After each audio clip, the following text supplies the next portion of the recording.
maybe the greatest teacher I ever had was in high school, at Lexington High School in Lexington, Massachusetts. Ray Karras taught American history, and he was also the debate coach.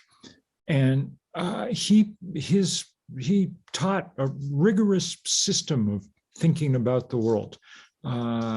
We collected information, but we had to categorize it and outline it and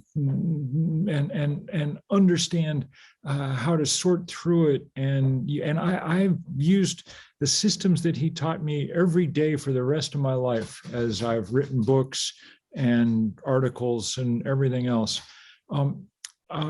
He was very tough teacher, as tough a teacher as I ever had. And I will say, when I got to Harvard, my academic life got much easier.